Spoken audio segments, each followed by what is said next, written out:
Micro economics के एक नए टॉपिक के साथ आपका पुनः स्वागत है। जिस टॉपिक के बारे में आज हम चर्चा करने वाले हैं और जिसको आपको बहुत ही आसान शब्दों में समझाने वाले हैं और बहुत ही इम्पोर्टेंट, बहुत ही महत्वपूर्ण टॉपिक है और उस टॉपिक का नाम है स्टेकलबर्ग मॉडल। तो स्टेकल जो बर्ग मॉडल है, ये मॉडल क्या बतलाता है, किस बाजार से रिलेटेड है और यहाँ पर इसको रेखा चित्र के द्वारा किस प्रकार से दर्शाया जाएगा, इस सारी की सारी बातें हम इस लेक्चर के अंदर कंप्लीट कर। तो आगे बढ़ने से पहले आपके लिए एक बहुत ही महत्वपूर्ण सूचना है। यदि आपने अभी तक चैनल को सब्सक्राइब नहीं किया है तो प्लीज चैनल को सब्सक्राइब कर लीजिए और यहीं पर सूचना क्या होती है, समाप्त होती है। साथ ही आपको बता देते हैं कि जो हमारी वीडियो पर पहली बार आते हैं तो आप चैनल की प्लेलिस्ट पे जाएं, जहां पर आपको बहुत सारे डिटेल में इकोनॉमिक्स से रिलेटेड वीडियो मिलेंगे। आप उनको देखें और ध्यानपूर्वक पढ़ें तो निश्चित ही मैं कहता हूं कि वह आपकी बहुत ही हेल्प करने वाले हैं। तो अपने टॉपिक की ओर बढ़ते हैं। तो बात कर रहे हैं माइक्रो इकोनॉमिक्स के अंदर स्टेकलबर्ग मॉडल। जो स्टेकलबर्ग मॉडल है, पहले ही जान लेते हैं कि इस मॉडल का विकास किसने किया था। मॉडल को ही सिद्धांत कहते हैं। तो इस सिद्धांत का जो प्रणेता था उसका पूरा नाम था हेनरी वान स्टेकलबर्ग। हेनरी वान स्टेकलबर्ग, जो कि एक जर्मन अर्थशास्त्री था, जर्मनी देश का रहने वाला अर्थशास्त्री था। इसलिए जो उसका मॉडल डेवलप हुआ है, जो उसने मॉडल बनाया, उसी के नाम पर इस मॉडल का नाम रखा गया स्टेकलबर्ग मॉडल। थोड़ा डिफिकल्ट वर्ड है, अजनबी लग रहा है बोलने में। कौन सा? स्टेकलबर्ग, क्योंकि उसका नाम है तो जर्मन नाम है। तो जैसे इंडिया के नाम जो अलग होते हैं, ठीक है जी, और फिर फ्रांस के नेम अलग होते हैं, तो अलग अलग देशों के भाषा के हिसाब से नाम होते हैं। तो ये स्टेकलबर्ग मॉडल उसी के नाम पे रखा गया है जिस व्यक्ति ने इसको बनाया था या जिस चीज के बारे में उसने बतलाया था। अब किस चीज के बारे में बतलाया उसने? उसने यह जो मॉडल है, ये वाला, ये सिद्धांत क्या करता है? द्वयाधिकार बाजार की समस्या का समाधान करता है। द्वयाधिकार अर्थात डुओपोली मार्केट से संबंधित यह उसका मॉडल है। किस बाजार से संबंधित है? द्वयाधिकार बाजार से। तो द्वयाधिकार बाजार, बाजार की वह कंडीशन कहलाती है कि जहां पर वस्तु के दो ही विक्रेता होते हैं, बेचने वाले या दो फर्में होती हैं और जो एक जैसी वस्तु का प्रोडक्शन करती हैं, एक ही जैसी वस्तु का क्या करती हैं? उत्पादन करती हैं। अर्थात वो एक दूसरे की प्रतिस्थापन वस्तुओं का उत्पादन करती हैं। तो ये मॉडल क्या करता है? द्वयाधिकार बाजार की समस्या का समाधान या हल निकालने में क्या करता है? मदद करता है, जिसका विकास स्टेकलबर्ग के द्वारा किया गया था। ये मॉडल क्या मानता है कि दो फर्में एक दूसरे की प्रतिस्पर्धी होती हैं। बाजार में दो फर्में होती हैं, दोनों क्या करती हैं? एक समान होमोजीनियस प्रोडक्ट को बेचने का काम करती हैं। तो ए फर्म, माना कि ए है फर्म और एक दूसरी फर्म बी, माना ए और बी दो काल्पनिक नाम है, दोनों फर्में हैं बाजार में। तो दोनों क्या करना चाहती हैं? अपने उत्पादन को ज्यादा से ज्यादा बेचकर ज्यादा मुनाफा कमाना चाहती हैं। तो दोनों में क्या चलेगी? कंपटीशन होगा, लड़ाई होगी। अर्थात एक अपनी वस्तु को ज्यादा बेचना चाहेगा तो दूसरा भी क्या चाहेगा? उससे और ज्यादा बेचना चाहेगा। तो इस प्रकार से इनमें जो कंपटीशन चलता है अपने प्रोडक्ट को ज्यादा से ज्यादा बेचने को लेकर, उसे कहते हैं प्रतिस्पर्धा। तो दो फर्में एक दूसरे की प्रतिस्पर्धी होती हैं, एक दूसरे से आगे निकलना चाहती हैं। दोनों की पारस्परिक निर्भरता होने के कारण जो यह मॉडल है, इसमें जो दोनों फर्में हैं, माना फर्म ए और बी हैं, दो की दो आपस में क्या है? निर्भरता है। अर्थात एक के निर्णय का प्रभाव दूसरे पर पड़ता है। अर्थात एक के निर्णय का प्रभाव दूसरे की बिक्री को घटा भी सकता है और बढ़ा भी सकता है। ठीक है, क्योंकि दोनों एक ही जैसी वस्तु को क्या करते हैं? बेचने का काम करते हैं।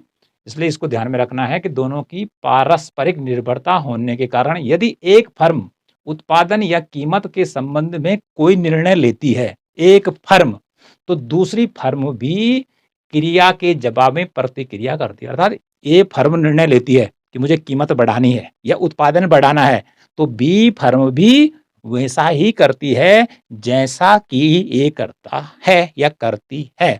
इस प्रकार से यहाँ पर जो दौर चलता है क्रिया और प्रतिक्रिया का चलता है। यदि ए ने क्रिया की तो उसके जवाब में जो बी फर्म है वो प्रतिक्रिया करती है। यदि बी ने क्या किया, क्रिया की, तो फिर ए क्या करेगी, प्रतिक्रिया करेगी। तो क्रिया और प्रतिक्रिया इस मॉडल में लगातार चलती रहती है। आगे देखें, प्रत्येक फर्म, अब फर्म कोई हम विक्रेता भी मान लेते हैं क्योंकि फर्म क्या करती है, वस्तु को बेचने का काम करती है। तो प्रत्येक फर्म या विक्रेता अपने को नेता या अनुयायी समझता है। इसको याद रखना है कि जो प्रत्येक विक्रेता है, फर्म है, अपने को क्या समझता है, नेता समझता है, ठीक है, लीडर समझता है, या क्या समझता है, अनुयायी समझता है। अर्थात जो अनुकरण करता है, नेता ने जो किया और उसका अनुकरण करने वाला कहलाएगा अनुयायी, जिसे फॉलोवर के नाम से जाना जाता है। तो उसको बहुत इंपॉर्टेंट है कि प्रत्येक फर्म या विक्रेता अपने आप को नेता या अनुयायी समझता है। किसके मॉडल में, स्टेकलबर्ग मॉडल में या स्टेकलबर्ग के अनुसार। दोनों यदि नेता और अनुयायी बन जाते हैं, यदि दोनों नेता और अनुयायी बन जाते हैं, ठीक है, अभी आगे समझाएंगे आपको। दोनों यदि नेता और अनुयायी बन जाते हैं तो दोनों फर्में उस मात्रा या कीमत को निर्धारित कर सकते हैं जहां पर दोनों का लाभ अधिकतम हो। यदि दोनों क्या करते हैं, यहाँ पर ध्यानपूर्वक सुनना है कि दोनों नेता और अनुयायी, ठीक है, नेता और अनुयायी बन जाते हैं तो दोनों फर्में बाजार में उत्पादन या कीमत इतना डिसाइड कर सकते हैं कि जहां पर उनका अधिकतम लाभ हो। क्योंकि दोनों फर्मों का मकसद क्या है, बाजार में वस्तु को बेचने को लेकर कि मैक्सिमम क्या करना है, प्रॉफिट कमाना है। कोई हानि करने के लिए बाजार में नहीं उतरा है, या कोई गेम खेलने के लिए या मजाक करने के लिए बाजार में नहीं उतरा है। तो ये वाला पॉइंट है, और ये वाला ज़्यादा पॉइंट इंपॉर्टेंट है कि विक्रेता अपने को नेता या अनुयायी समझता है, एक है, या दोनों यदि नेता और अनुयायी बन जाते हैं तो दोनों फर्में क्या हो सकती हैं, ऐसी कीमत या उत्पादन को डिसाइड कर सकती है जो दोनों के लिए अधिकतम प्रॉफिट या लाभ दे सकता है। ओके, अब इसके बाद बात करते हैं कि जो स्टेकलबर्ग है उसके अनुसार 4 संभावनाएं बनती है दो फर्मों के बीच, कि जहां पर फर्में क्या कर सकती हैं, अधिक लाभ प्राप्त कर सकती हैं, या एक स्थिति ऐसी हो सकती है कि जहां पर वह क्या कर सकती हैं कि एक को लाभ हो सकता है या दूसरे को हानि हो सकती है। तो देखो क्या क्या संभावनाएं हैं। पहली संभावना है, यहाँ पे नजर डालनी है, ए फर्म, काल्पनिक नाम है ए फर्म, ठीक है, ए फर्म यदि नेता और बी फर्म अनुयायी हो। पहली पहली संभावना क्या है कि ए क्या हो, नेता हो, और बी क्या करे, वो अनुयायी, अर्थात जो ए करता है वैसा ही बी करेगा। पहली कंडीशन एक संभावना है। दूसरी है, इसका जस्ट अपोजिट है पहले का, बी फर्म नेता हो और ए फर्म क्या हो, अनुयायी हो। ये पहले का हो गया। पहले में ए क्या था, नेता था, बी क्या था, अनुयायी था जो उसका अनुसरण करेगा। अगले में बी क्या बन गया, नेता बन गया, और ए क्या बन गया, अनुयायी बन गया। ये दूसरी संभावना है। तीसरी संभावना क्या है, ए फर्म और बी फर्म दोनों अनुयायी हो, दोनों क्या हो, फॉलोवर हो, एक दूसरे का अनुकरण करते हो, ये संभावना तीसरी बनती है, ठीक है। और चौथी संभावना है, ए विक्रेता और बी विक्रेता दोनों नेता हों, अर्थात दोनों अपने को नेता समझते हो, कि ए वाला भी कह रहा है कि मैं नेता हूं और बी वाला भी कह रहा है मैं नेता हूं। और जब दोनों नेता हो जाते हैं तो तब दोनों क्या करते हैं, एक दूसरे का कहना नहीं मानते, अर्थात ए जो निर्णय लेता अपने उत्पादन के संबंध में, बी उसका अनुसरण नहीं करता है। यदि बी लेता है नेता बनकर तो ए उसका अनुकरण नहीं करता है, क्योंकि दोनों नेता हो गए। तो एक मयान में दो तलवार एक साथ नहीं रह सकती, वो वाली कहावत क्या होती है, इस चौथी संभावना पर क्या होती है, लागू होती है। तो कुल मिलाकर यहाँ पर होता क्या है, अभी बाजार में समझाएंगे इसके अंदर, कि डुओपोली मार्केट में होता क्या है कि दोनों फर्मों के बीच क्रिया और प्रतिक्रिया चलती है। अर्थात एक ने यदि कीमत बढ़ाई, ठीक है, तो दूसरा भी बढ़ाएगा, यदि पहले ने घटाई तो दूसरा भी घटाएगा। इस प्रकार से क्रिया के ऊपर प्रतिक्रिया, अर्थात क्रिया प्रतिक्रिया का दौर यहाँ पर चलता है दोनों फर्मों के बीच, जिसे इंग्लिश में कहते हैं एक्शन और रिएक्शन चलता है। ओके, अब हम यहाँ पर क्या बात करेंगे कि जो 4 संभावनाएं मैंने आपको बताई कि स्टेकलबर्ग के अनुसार कि दोनों विक्रेता 4 प्रकार की स्थिति से गुजर सकते हैं, और कहां पर उनको लाभ होगा और कहां पर नहीं होगा, अभी हम यहाँ पर डायग्राम के माध्यम से इसको समझने वाले हैं। और डायग्राम बनाना बहुत ज़रूरी है कि जब क्या होता है ग्राफिकल प्रेजेंटेशन किया जाता है तो इकोनॉमिक्स में बहुत महत्वपूर्ण स्थान रखता है। क्योंकि परीक्षा चाहे वो कॉम्पिटिटिव हो चाहे नॉन कॉम्पिटिटिव हो तो तब भी ग्राफ का स्थान रहता है। तो देखिए यहाँ पर हम जो 4 संभावनाएँ बताई, ये पहली संभावना के लिए है कि जब क्या हो ए नेता हो, ठीक है? और बी अनुयायी हो, ठीक है? Be firm. दूसरी है कि बी नेता हो और ए क्या हो? अनुयायी हो। तीसरा वाला जो डायग्राम है उधर लिखा हुआ है कि दोनों जब क्या हों? अनुयायी हों। और चौथा वाला ये जो डायग्राम है जब दोनों नेता हों अर्थात दोनों अपने को नेता समझें, ठीक है? दोनों अपने को नेता समझें तो तब उनको देखते हैं कि उनको लाभ होता है या हानि होती है। तो सबसे पहले ये वाला डायग्राम हमने तय करना है या तैयार करना है। और डायग्राम पर हम यहाँ पर जो संतुलन या लाभ को देखेंगे दोनों फर्मों का, ए फर्म का, बी फर्म का या ए विक्रेता का, बी विक्रेता का, उसको हम जानेंगे प्रतिक्रिया वक्र। क्या बोलेंगे उसको? प्रतिक्रिया वक्र। इंग्लिश में बोलेंगे उसको रिएक्शन कर्व।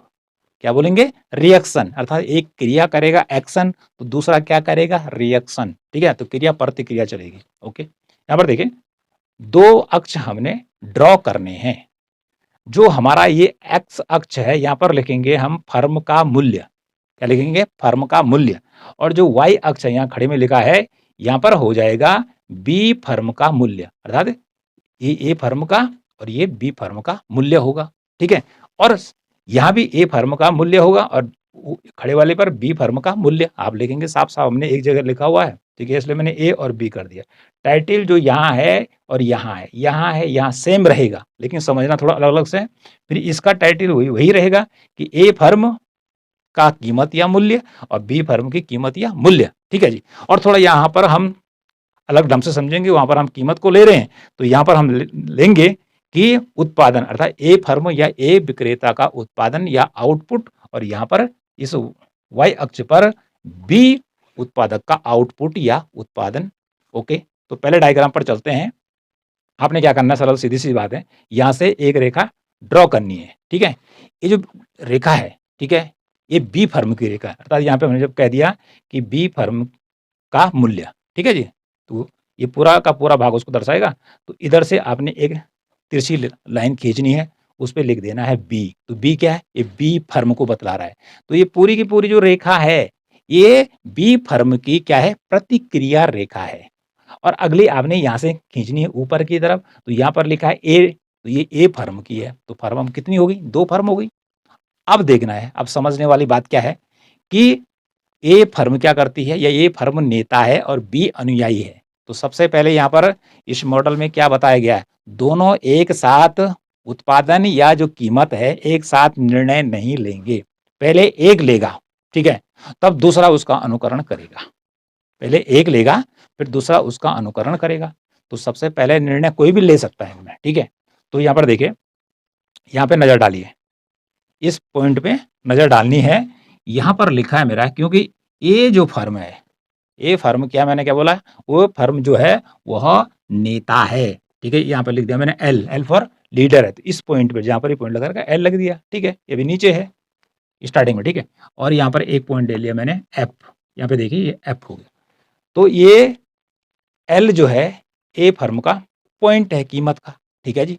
और ये जो एफ है ये बी फर्म का क्या है? पॉइंट है कि जहां पर एक इसकी कीमत है और एक इसकी कीमत है, ठीक है?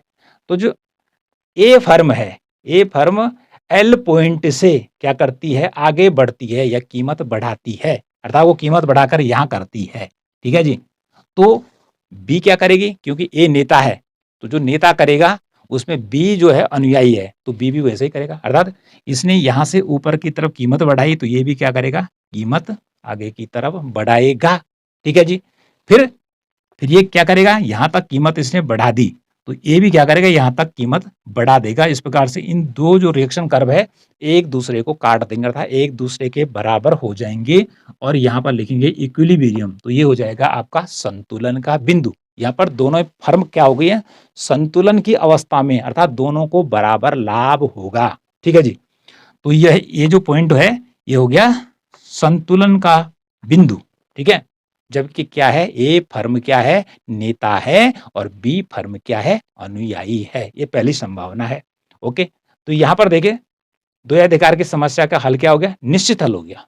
ठीक है, दोनों संतुलन के बिंदु पर आ गए। और ऐसे में देख लें हम, तो यहां पर देखिए, यहां से और मैं इसको इधर लेता हूं, तो इतना जो है कीमत क्या होगी, ए फर्म की होगी। ठीक है जी, और इतनी कीमत क्या होगी, बी फर्म की होगी। और उस कीमत पर अर्थात इतना एक बेचेगा और दूसरा इतना बेचेगा, तो दोनों का जो प्रॉफिट है यहाँ पर जाके क्या हो गया, बराबर हो गया। तो इस प्रकार से इतना वाला डब्बा और इतना वाला जो डब्बा है, दोनों का क्या हो गया, बराबर हो गया। ओके, तो यहाँ पर फर्म क्या है, संतुलन की अवस्था में है, जबकि ए नेता है और बी क्या करता है, उसका अनुसरण करता है। अब ये दूसरा वाला ठीक क्या है, उसी की तरह है, लेकिन यहां पर अब नेता का जो रोल है वो बी फर्म करेगी। बी फर्म क्या करेगी, नेता का क्या करेगी, रोल अदा करेगी और सबसे पहले उत्पादन के संबंध, कीमत के संबंध में निर्णय लेगी कि बढ़ाना चाहती है, घटाना चाहती है। ओके, और जब एक लेगा तब दूसरा लेगा, एक साथ नहीं लेंगे। अब यहां पर देखिए, तो बी हमारा कहां पे है, ये जो है यहाँ डालना है, ये रिएक्शन कर्व आपने खींचना है, जैसे मैंने वहां बताया इस प्रकार, जैसे हमारे ड्रॉ कर रखे हैं इस प्रकार से ड्रॉ करना है। तो ये ऊपर नीचे कर रखे हैं यहाँ पे एक समान। अब हम बी पर चलते हैं, पहले मैं ए पर चला था। अब बी क्या है, नेता है, तो बी का यहाँ पर क्या है, कीमत का एक बिंदु है। ठीक है जी, ये लीडर है। ठीक है जी, तो उस समय यहाँ पर देखते हैं कि ए फर्म का ये वाला पॉइंट है। ठीक है, इस पॉइंट पे दोनों की कीमतें यहाँ पर हैं, स्टार्टिंग में मान लेते हैं। ठीक है जी, अब क्या करता है, बी नेता के रूप में इधर इधर की तरफ कीमत, ऊपर की तरफ कीमत बढ़ाएगा, तो ये भी उसकी कीमत के अनुसार अपनी कीमत को भी बढ़ाएगा, क्योंकि नीचे वाले को भी तो फायदा चाहिए ना। ठीक है, अब ये क्या करता है, इससे भी आगे बढ़ता है। ठीक है, इस पॉइंट पर जहां पर, तो ये वाला क्या करेगा, बी वाला नहीं, ए वाला क्या करेगा, यहां पर दोनों अर्थात ये जो बी है, ठीक है, और ए फर्म इस पॉइंट पर जाने पर क्या हो जाएंगी, संतुलन की अवस्था में आ जाएंगी ई पॉइंट पर। ठीक है, इक्विलिब्रियम। तो इसमें बी नेता है, तो बी का प्राइस पहले इस पॉइंट पे था, अल पॉइंट पे, और जबकि ए का जो था वो नीचे था। ठीक है, बी ने क्या किया, थोड़ा सा प्राइस बढ़ाया, मैंने पॉइंट नहीं लिखा आगे, मैं केवल ऐसे बता रहा हूँ आपको, तो ये इतने में हमारा काम चल जाएगा। इतना इसने बढ़ाया, तो उसकी इसने भी उसका अनुसरण किया, उसने भी कीमत बढ़ा दी। ठीक है, फिर क्या हुआ, ये आगे चला, एल वाला यहाँ तक पहुंचा, ई तक। ठीक है, ये भी इससे आगे यहाँ चलता हुआ आगे की तरफ बढ़ गया और ये नीचे की तरफ। तो जहां पर ये दोनों एक दूसरे को काट रहे हैं, यहाँ पर दोनों क्या हो गए, संतुलन की अवस्था में, तो दोनों का प्रॉफिट क्या हो जाएगा, बराबर। इस प्रकार से देखिए।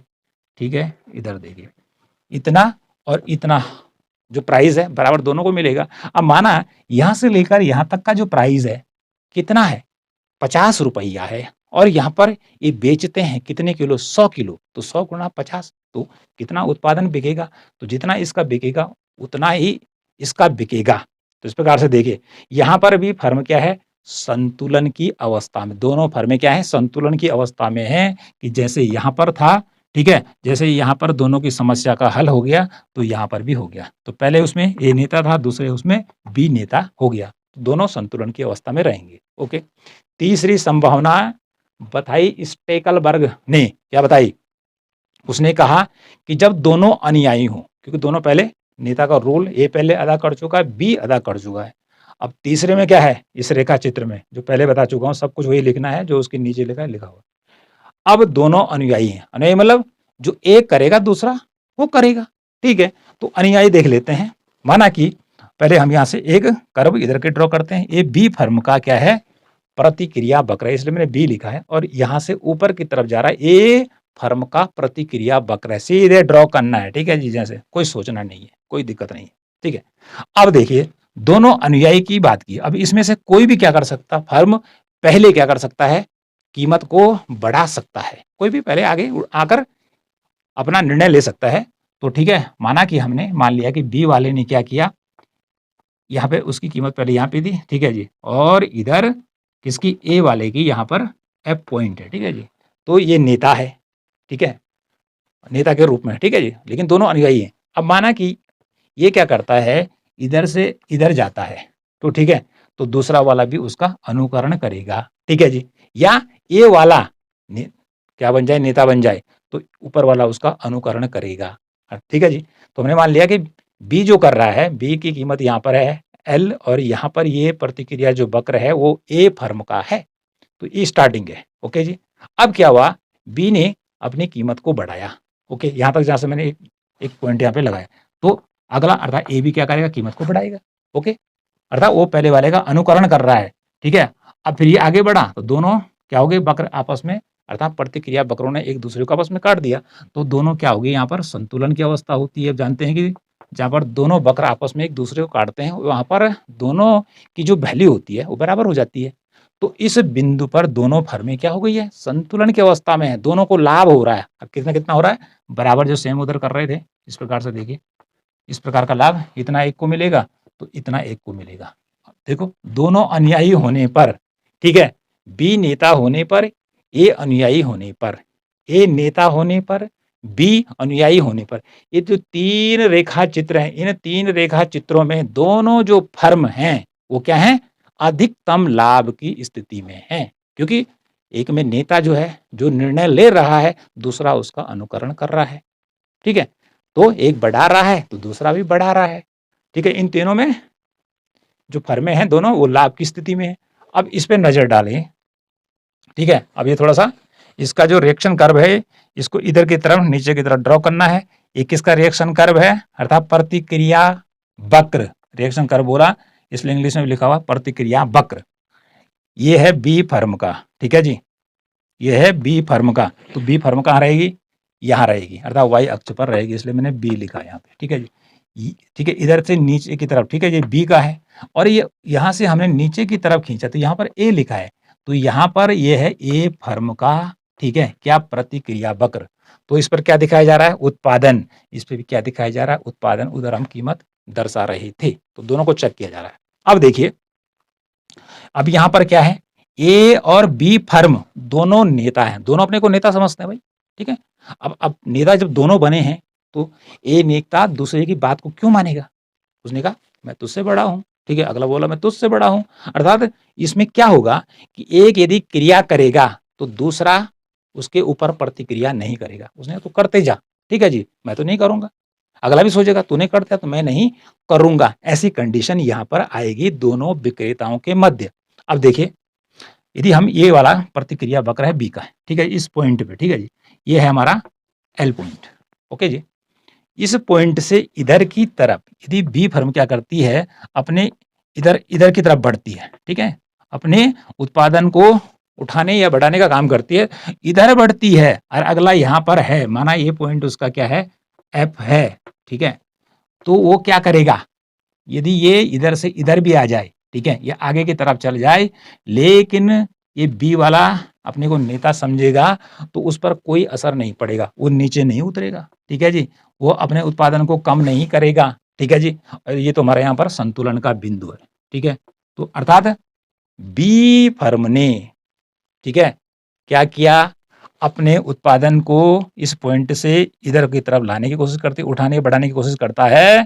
तो प्रतिक्रिया में जो ए फर्म है वह किसी भी प्रकार का अनुसरण नहीं करती है, अनुसरण नहीं करती है, बल्कि वह अपने उसी पॉइंट पर खड़ी रहती है। इसका उल्टा भी हो सकता है कि ए ने डिसीजन लिया, ठीक है जी, ठीक है, वो नीचे आता है, माना यहाँ से नीचे की तरफ आता है, तो बी वाले का जरूरी नहीं है कि वो इधर आ जाए, वो कहेगा मैं जहां हूं खड़ा वहीं रहूंगा।